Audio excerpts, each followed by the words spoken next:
अल्हम्दुलिल्लाह रब्बिल आलमीन वस्सलातु वस्सलामु अला नबिय्यिल मुरसलीन व अला आलिहि व अस्हाबिहि अजमाइन। क़ाल अल्लाहु तबारक व तआला फ़िल क़ुरआनिल अज़ीम वल फ़ुरक़ानिल मजीद। औज़ु बिल्लाहि मिनश शैतानिर रजीम। बिस्मिल्लाहिर रहमानिर रहीम। इन्नल्लज़ीना आमनू व अमिलुस सालिहाति कानत लहुम जन्नातुल फ़िरदौसि नुज़ुला ख़ालिदीन फ़ीहा ला यबग़ून अन्हा हिवला। रब्बी शरह ली सदरी व यस्सिर ली अमरी वहलुल उक़दतम मिन लिसानी यफ़क़हू क़ौली। सुब्हानक ला इल्म लना इल्ला मा अल्लमतना इन्नक अंतल अलीमुल हकीम।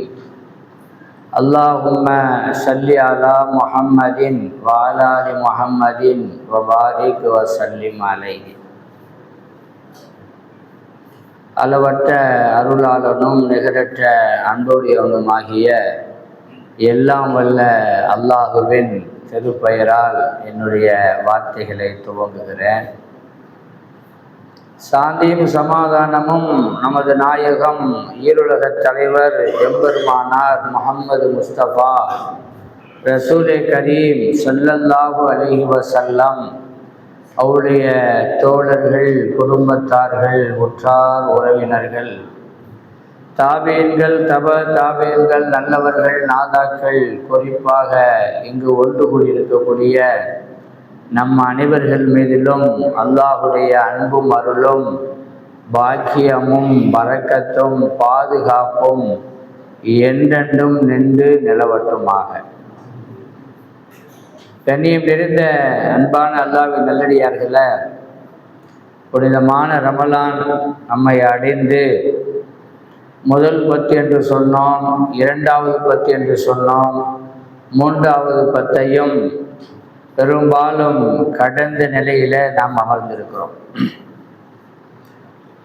ஆனால் இந்த உம்மத், இந்த சமுதாயம் இந்த நோன்புடைய மாண்புகளை, நோன்புடைய கண்ணியங்களை, சிறப்புகளை இன்னும் புரியாதவர்களாகவே இருந்து கொண்டிருக்கிறார் என்பதுதான் கவலையான செய்தி. அல்லாஹ் ஒவ்வொரு ஆண்டும் இந்த ரமலானை இந்த சமூகத்துக்கு கொடுத்து கொண்டிருக்கிறான்.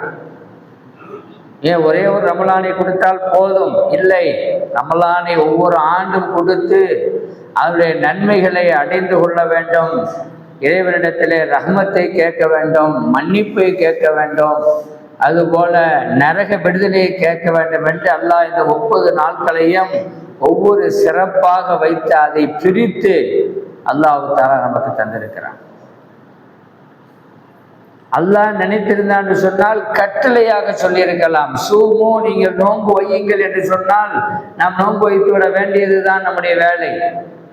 ஆனால் அல்லாஹ் அவ்வாறு சொல்லவில்லை. சொல்லுகிறான், குத்திப, உங்களுக்கு கடமையாக்கப்பட்டிருக்கிறது, உங்களுக்கு முன்னாடி உள்ள சமுதாயத்தைக்கு போலதான் கடமையாக்கப்பட்டிருக்கிறது என்பதை அல்லாஹ் இலகுவாக நமக்கு சொல்லித் தருகிறான். அப்ப இந்த ரமலான் ஒவ்வொரு நாளும் செல்ல செல்ல மனம் எப்படி இருக்கிறது என்று சொன்னால் கவலையிலேயே தோய்ந்து கிடக்கிறது. ஏன்னா போயிடுச்சே, அடுத்த வருஷம் வருமா? வரும், ஆனால் நம்ம இருப்போமா? ஒருத்தர் ஒரு பாட்டு படித்தார், எங்களை விட்டு சென்று விடாதே ரமலான், அடுத்த வருஷம் நீ வருவாய், ஆனால் நாங்கள் இருப்போமான்னு தெரியல.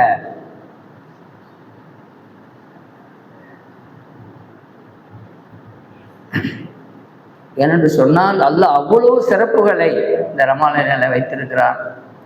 நமக்காக அல்லாஹ் தஆலா முதல் வானத்திலே இறங்கி உங்களுக்கு என்ன வேணும் சொல்லுங்க, நான் தர்றேன் கேட்குறான்.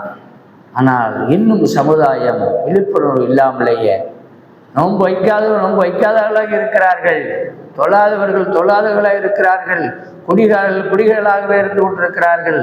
ரமலான் அவர்களை எந்த மாற்றத்தையும் செய்யவில்லை. அதுக்கு என்ன காரணம்? இந்த ரமலானை நோக்கி அவர்கள் வரவில்லை, இதனுடைய சிந்தனை அவர்களுக்கு இல்லை, இதை பற்றி அவர்கள் யோசிக்கவில்லை. ஏன் இறைவன் தருகிறான்? சிலருக்கு உடல்ல சரியில்லாமல் நோன்பு வைக்க முடியவில்லை, அது வேறு விஷயம். ஆனால் முடிந்தும் கூட எத்தனையோ பேர்களுக்கு காதிலே பாங்கு ஒலி கேட்குகிறது, ஆனால் தொழுகைக்கு வரவில்லை. அன்பானவர்களே, அண்ணலும் பெருமானார் ஸல்லல்லாஹு அலைஹி வஸல்லம் சொல்லுவார்கள், இந்த ரமலானுடைய சிறப்பை மட்டும் இந்த சமூகம் அறிந்து கொண்டால் வருடம் முழுவதும் ரமலானாக இருக்கக்கூடாதா என்று எண்ணுவார்கள் என்று சொல்லுவார். எனவே நம்மை விட்டு சஹர் செல்ல போகிறது, இஃப்தார் செல்ல போகிறது, தஹஜ்ஜுத் செல்ல போகிறது, தராவி செல்ல போகிறது. ரமலான் முடிந்த ஒரு பார்த்தீங்களாக்க ஒரு மாசத்துக்கு அந்த ஃபீலிங்காகவே இருக்கும். காலைல டீ குடிக்க போனால் நோன்பு மாதிரியே இருக்கும், மத்தியானம் சாப்பிட போனால் நோன்பு மாதிரியே இருக்கும். காரணம், அந்த நோன்பு நம்மிடத்துல அப்படியே வந்ததின் காரணமாக, இருந்து பழவின் காரணமாக அந்த எண்ணங்கள் தான் உண்மையான நோன்பாளிகளுக்கு உள்ளங்களிலே ஓடிக்கொண்டிருக்கிறது. அன்பானவர், அப்படிப்பட்ட சிறப்பான ரமலான் தான் அடுத்த வாரம் இருக்குமா என்று தெரியாது. வியாழக்கிழமை நம்ம பிறைய பார்க்கணும். எனவேதான் ரசூல்லா சொல்றாங்க, இதுக்கு சிறப்புகளை சொல்லுகிற பொழுது எத்தனையோ சிறப்புகளை சொல்லுவார்கள். சொர்க்கம் என்று சொல்லுவார்கள், நரக விடுதலை என்று சொல்லுவார்கள். என்னதான் இருந்தாலும் அல்லாஹ் ஒரு சிறப்பை சொல்லுவான், இந்த ரமலானுக்கு கூலி நானாக இருக்கிறேன் என்று சொல்லுகிறான். இதை விட வேறு என்ன சிறப்பு இருக்க முடியும்? தொழுகைக்கு அல்லாஹ் சொர்க்கத்தை சொல்லுவான், ஹஜ்ஜிக்கு சொல்லுவான், இன்னும் எதையோ கடமைகளுக்கு சொல்லக்கூடிய ரப்பு இந்த ரமலானுக்கு மாத்திரம் அல்லாஹ் நானே கூலி என்று சொல்லுவான். காரணம் என்ன? அல்லாஹ்வுடைய அந்த தன்மை நம்மிடத்திலே வருவதன் மூலமாக. அல்லாஹ் குடிக்க மாட்டான், தூங்க மாட்டான், ஒன்றுமே அவனுக்கு கிடையாது. நம்மளை கண்காணிப்பதும் நமக்கு உணவளிப்பதும் நம்மை பார்த்து கொள்வதும் மாத்திரம்தான் அவனுடைய வேலை. எனவே அந்த தன்மையிலே கொஞ்ச நேரம், ஒரு 10 மணி நேரம் 12 மணி நேரம் நாம் அல்லாஹ்வுக்காக பசியோடும் தாகத்தோடும் நம்முடைய ஆசைகளை அடக்கி கொண்டு அல்லாஹ்வுக்காக இருக்கிற பொழுது அல்லாஹ் நம்மை விரும்புகிறான். அதுவும் இஅ்திகாஃபில் இருக்கக்கூடியவர்களை மிக அல்லாஹ் விரும்புகிறான். காரணம், அல்லாஹ்வுடைய பள்ளியிலேயே இருக்கிறார்கள். யாருக்கு சொந்தம் இல்லை, அல்லாஹ்வுக்கு சொந்தமான பள்ளி. எந்த அளவு சொன்னா அவர்களுக்கு மையத்திலே கலந்து கொள்ள முடியவில்லை, அதற்கும் அல்லாஹ் நன்மையை கொடுத்து விடுகிறான், பாவத்தை மன்னித்து விடுகிறான், நரக விடுதலையை கொடுத்து விடுகிறான். அல்லாஹ் அக்பர், எவ்வளவு பெரிய சிறப்புகளை கொடுக்குகிறான். எனவேதான் அண்ணல பெருமானார் சொன்னார்கள், இந்த இறுதி பத்திலே நீங்கள் நரக விடுதலையை கேட்டுக்கொண்டே இருங்கள். யா அல்லாஹ், இந்த நரகத்திலிருந்து காப்பாற்றுவாயாக, காப்பாற்றுவாயாக. கேட்க கேட்க என்ன ஆகும்னு சொன்னா, அன்பானவர்களை, நரகமே என்ன செய்யுமா? அல்லாஹ்ட்ட சொல்லுமா, அல்லாஹ் இந்த அடியான் ரொம்ப என்னை விட்டு பாதுகாப்பு தேடுகிறான், இறைவா இவனை நீ காப்பாற்றி இடத்துல வர வச்சிடாத அப்படின்னு சொல்லி யாரு சொல்லுவா? நமக்காக நரகமே சொல்லும் என்பதை ஹதீஸிலே பதிவு செய்கின்ற விஷயத்தை நாம் பார்க்க முடியும். எனவே அன்பான பெருமக்களை, இருக்கக்கூடிய நாட்களை நாம் என்ன கழித்திருக்கிறோம், கழிக்க போகிறோம். கழிந்தது கழிஞ்சு போச்சு, முடிஞ்சு போச்சு. இப்ப இன்னைக்கு என்ன செய்ய போறோம், நாளைக்கு என்ன செய்ய போறோம், இன்ஷா அல்லாஹ் பெருநாள் வருகின்ற வரை நாம் என்ன செய்ய போகிறோம் என்பதை நாம் ஒவ்வொருவர்களும் சிந்தித்து பார்க்க கடமைப்பட்டிருக்கிறோம் பாருங்களேன். அது மாத்திரமல்ல, இந்த ரமலான் தரக்கூடிய பாடங்களிலே ஒன்று பசியை நமக்கு கற்றுத்தருகிறது. பசி என்று சொன்னால் என்ன என்று மற்ற மாதங்களே நமக்கு தெரியாவிட்டாலும் கூட இந்த ரமலானிலே பசியை உணரக்கூடிய ஒரு வாய்ப்பை அல்லாஹு தஆலா கொடுக்குகிறான். ஏழைகள் நம்மிடத்திலிருந்து பசிக்கிறது, ஐயா பாய் எனக்கு காசு கொடுங்க அப்படின்னு கேட்கின்ற பொழுது, உனக்கு இதே வேலையா போச்சு, உண்மையிலே அவன் பசியா கூட இருக்கலாம், ஏமாத்துறதுக்கும் பல பேர் இருக்கிறாங்க. உண்மையிலே பசியா கூட கிடைக்கக்கூடிய அந்த 50, 100, 10, 20 அவனுக்கு ஒரு பெரிய காசாக இருக்கலாம். கேட்கின்ற பொழுது பலர்கள் கொடுப்பதில்லை.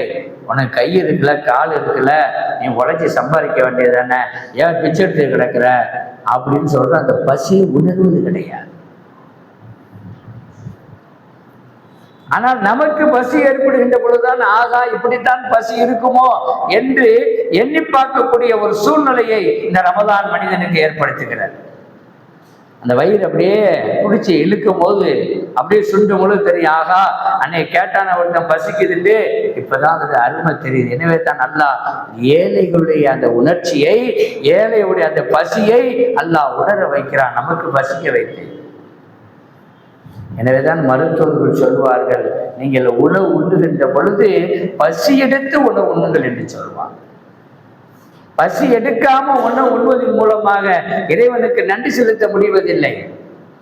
ருசிக்காக சாப்பிடுகின்ற பொழுது இறைவனுக்கு எந்த அடியாலும் நன்றி செலுத்த மாட்டான். அதில் இருக்கிற டேஸ்டுகளை, சுவைகளை, ஐட்டங்களை மாற்றமே பார்க்கிறானே தவிர இது இறைவனால் தரப்பட்ட அந்த உணவு என்பது அவன் உள்ளத்திலே வருவது மிக அரிது, கம்மி. நீ கல்யாணத்துக்கு போகக்கூடிய 90% மக்கள் யாரும் பசியோடு போவதே கிடையாது. கல்யாணத்துக்கு ஒரு 12:30 மணிக்கு போறாங்க அப்படின்னா 11 மணிக்கு தான் நாஸ்டாவே பண்ணுவாங்க. குளிச்சு முழுகி ட்ரெஸ் பண்ணி எல்லாம் பண்ணி என்ன செய்வாங்க, 11 மணி தான் நாஸ்டா பண்ணுவாங்க. 12 மணிக்கு கல்யாணத்துக்கு போவாங்க. எப்படி பசிக்கும்? அதுவும் பிரியாணி நமக்கு முன்னாடி வைக்கப்பட்டா ஏதோ கூப்பிட்டாங்களே வந்துட்டோமேங்கிறக்காண்டி சாப்பிடும் பொழுது அவர் அப்படியே ஒரு வாய் வச்ச உடனே டேஸ்ட்டை சொல்லிடுவார். பிரியாணி நல்லா இருக்கு, பிரியாணி நல்லா இல்லை, உப்பு கூட இருக்கு, குறையா இருக்கு, கறி வெந்திருக்கு, வேவலை, காரம் கூட இருக்குன்னு சொல்லுவார். ஆனா பசியா இருக்குன்னு சொன்னா அவருக்கு காரமும் தெரியாது, டேஸ்டும் தெரியாது, ஒன்றும் தெரியாது, கபன்னு உள்ள போயிடும். இதுதாங்க பசிக்கும் பசி இல்லாததுக்கு உண்டான உணவு என்பதை நாம் புரிந்து கொள்ள வேண்டும். வீட்டிலும் சரி அன்பானவர்களே, பசி எடுத்ததுக்கு பிறகு சாப்பிடுகின்ற பொழுது அந்த உணவு உடம்பிலே ஒட்டி அதனுடைய சக்திகளை தருகிறது உடம்புக்கு. இல்லை ஏதோ மணி 2 மணி ஆயிடுச்சு சாப்பிடுவோம், 1 மணி ஆயிடுச்சு சாப்பிடுவோம், நீங்க சாப்பிட்டு பாருங்க, அது வேறு வேறு விளைவுகளை வேண்டுமானால் உடம்பில் ஏற்படுத்துமே தவிர அந்த உணவின் மூலமாக மனிதனுக்கு சக்திக்கு பகரமாக நோய்கள் தான் வருகிறது. எனவேதான் ரசூலுல்லாஹி ஸல்லல்லாஹு அலைஹி வஸல்லம் அருமையான மருந்தை சொன்னார்களே, நீங்கள் அரை வயிறு சாப்பிடுங்க, 1/4 வயிறு சாப்பிடுங்க, 1/4 வயிறு தண்ணீரை அருந்துங்கள், மீதி வயிறை நீங்கள் காலியாக விட்டு விடுங்க. இருக்கிறதே ஒரு ஜான் வயிறு தான். வெளியில பார்த்தா பெருசா தெரியுது வயிறு, ஆனா இருக்கிறதே ஒரு ஜான் வயிறு தான். கொஞ்சமா சாப்பிடுங்க, கொஞ்சம் தண்ணி குடிச்சிருக்கு, காலியா விடுங்க, அப்பதான் உங்களுக்கு ஆரோக்கியம் என்று சொன்னார். நம்ம எல்லாத்தையும் போட்டு கொட்டுறோம். எப்படி செமிக்க, எப்படி மிஷின் வேலை செய்ய, எப்படி கல்லீரல் வேலை செய்ய, எப்படி மண்ணீரல் வேலை செய்ய. ரசூலுல்லாஹி ஸல்லல்லாஹு அலைஹி வஸல்லம் அவரிடத்திலே ஒரு வைத்தியர் கொண்டு வரப்பட்டார். அன்பளிப்பாக ஒரு டாக்டர் கொடுக்கப்பட்டார். கொடுக்கப்பட்ட உடனே ரசூலுல்லாஹி ஸல்லல்லாஹு அலைஹி வஸல்லம் ஒரு இடத்தை ஒதுக்கி கொடுத்தாங்க. சஹாபாக்கள் வந்தா வைத்தியம் பார்த்துக்கிறீங்க அப்படின்னு சொல்லி. அவரும் வந்தாரு. 1 நாள் ஆகிவிட்டது, 2 நாள் ஆகிவிட்டது, 3 நாள் ஆகிவிட்டது, 1 வாரம் 10 நாள் ஆகிவிட்டது, எந்த பேஷண்ட்டும் வரல. உடனே ரசூலுல்லாஹ்ட்ட போய் சொல்லுவார், யார சொல்லா, நான் இது வரைக்கும் இருந்தேன், யாருமே பார்க்கல, ஜுரம், வயிற்று வலி, காது வலி எதுவுமே வரல, நான் என்ன பண்ணேன், நான் ஊருக்கே போறேன் அப்படின்ட்டேன். ஆனா ஒரே